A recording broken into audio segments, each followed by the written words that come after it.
Hello. I'm going to make Italian whey bread today. This is nice because it only has one rise on it. So we're going to do this in my KitchenAid mixer. I'm going to start with a cup of whey with 3/4 of a cup of warm water. You do want this warm because this is what's going to make your yeast active. We're going to add a tablespoon of sugar and a package of yeast, which is 2 1/4 teaspoons. Now this is instant yeast, so you don't really need to wait for it to do anything in there. It's going to be happy. Now I like to mix my flours a little bit just because I like the texture that it gives. So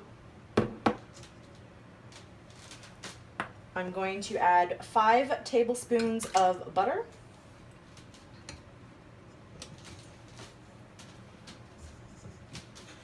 And just give that a little whirl,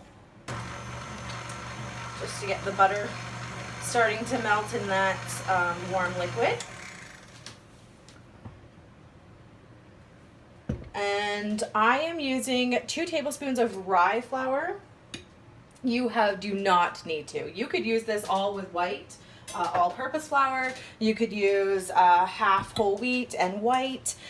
You could do really anything you want. You just want to be a little bit careful. If you're using all whole wheat, I would probably sub 1 of the cups of flour with white just to balance it out. You need 5 cups of flour in total. So I'm going to do 3 whole wheat and 2 white with the 2 tablespoons of the rye. You're going to play with your flour a little bit, so I like to put the wheat in first so that if I don't need all the white, then I won't use all of the white. So we're just going to put this on and start combining. You're probably going to take a couple of minutes to combine and get your texture right. Once we're there, we're going to knead it for 5 minutes. So we are going to add 2 teaspoons of salt as well, but I do like to do that at the closer to the end, just so that it doesn't do anything funky to my yeast. Once it's all incorporated, we'll add it in. Okay, so I'll see if I can bring you a little closer here so you can see what's going on inside of my bowl. Just a second. Okay, so that is definitely too wet. You can see here it's still sticking to the sides of the bowl. So we're gonna start adding our white. Again, I only added 3 cups of the flour there. So we're gonna start adding the white. My climate is fairly moist today, so it might require a little bit more. We'll see. It's been raining and it's one of those days, but we'll just add that in slowly. I'm also going to add a tablespoon of flax and about 1/4 cup of sesame seeds. Sesame seeds, sorry. You don't have to.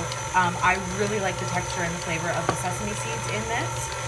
You could add sunflower seeds or poppy seeds or really anything you want. You could use a multi-grain flour as well. So it's starting to come together here a little bit more.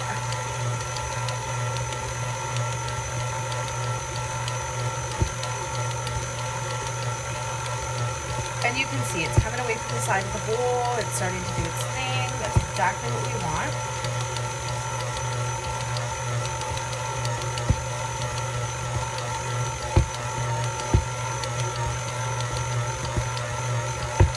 Give that a little spin, and let's just see what we got here. So it's still a little bit too wet. So you can see here, it's starting to stick. It's still sticking to my fingers a little bit. I would go a little bit further or add a little bit more flour.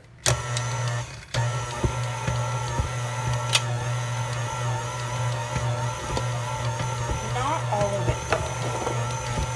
Actually, I think 5 cups is going to be perfect because I think we'll end up adding all of that rest of that flour. And I'm going to add in my flax and sesame seeds now, just because I do want that to get incorporated well. looks good there. We are going to now knead this for 5 minutes. Okay, so that is kneaded for 5 minutes. We'll turn off the machine and we'll just have a little peek at it here. And as you can see, if you touch it, your fingers shouldn't stick to your dough. It's got a good texture there. So we're gonna take this off of our hook. Now, because this dough only has one rise on it, we are going to shape this now. Okay, so it's a nice dough. You don't have to knead it. We're just gonna shape it. So let me just get my bench knife here. This is probably going to be, I think I'm gonna do 3 small loaves. Doesn't have to be exact. You could do this in 1 loaf. You could put this in loaf pans.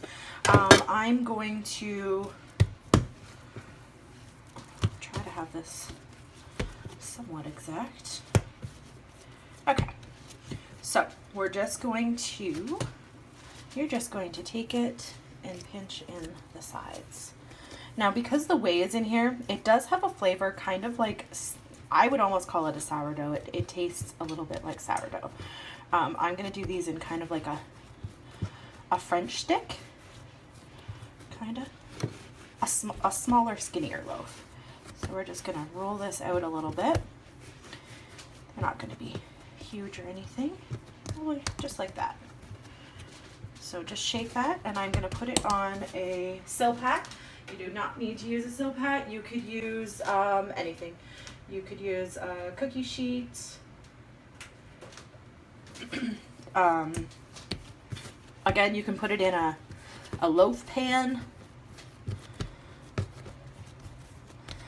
You want to try to not have any seams because the seams will show up when you bake it.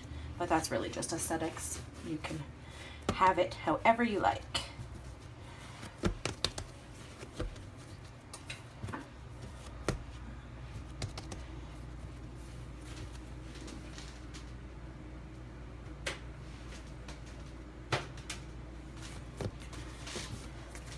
If you shape it first, pull it into itself, just like that, then you'll have better luck shaping it just because your seams will all be on the bottom.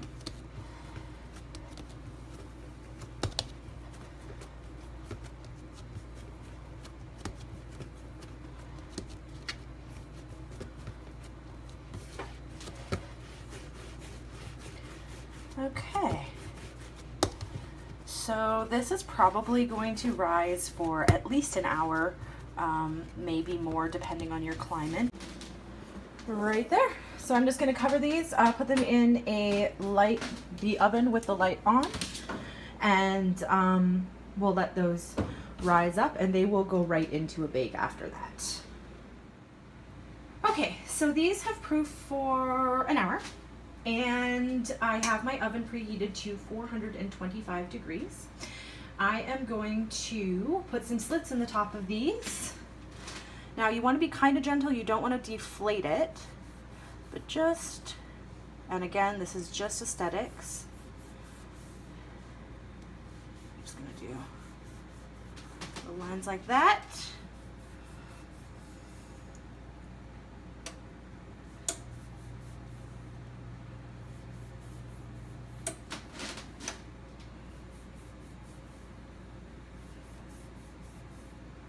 Want a sharp knife or as sharp as you have. Okay, and then we are going to just give these a little squirt of water, a little mist. Just helps brown them up a bit. Oh, my bottle stopped working. There we go. And these are going to go in the oven for, I would say, 25 to 30 minutes. Now you're going to want to watch that a little bit depending on the shape that you chose to do. Obviously the bigger the shape, the more longer it's going to take to cook, so or bake.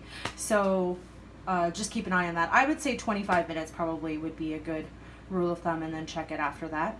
I will show you what they sound like when they come out. Okay, so these just came out of the oven. They were in there for 25 minutes and they are good. If you listen, you can hear it's nice and hollow. They have a brown little tinge on them and they are good to go. You're gonna wanna let these cool on a wire rack. Don't leave them on this, they'll get soggy on the bottom. So just put them on a wire rack, let them cool and enjoy. They freeze great. You could just put it in an airtight container. They would probably last up to a week and enjoy. They're great. You use up all of that whey for making yogurt in your Instant Pot. Bye.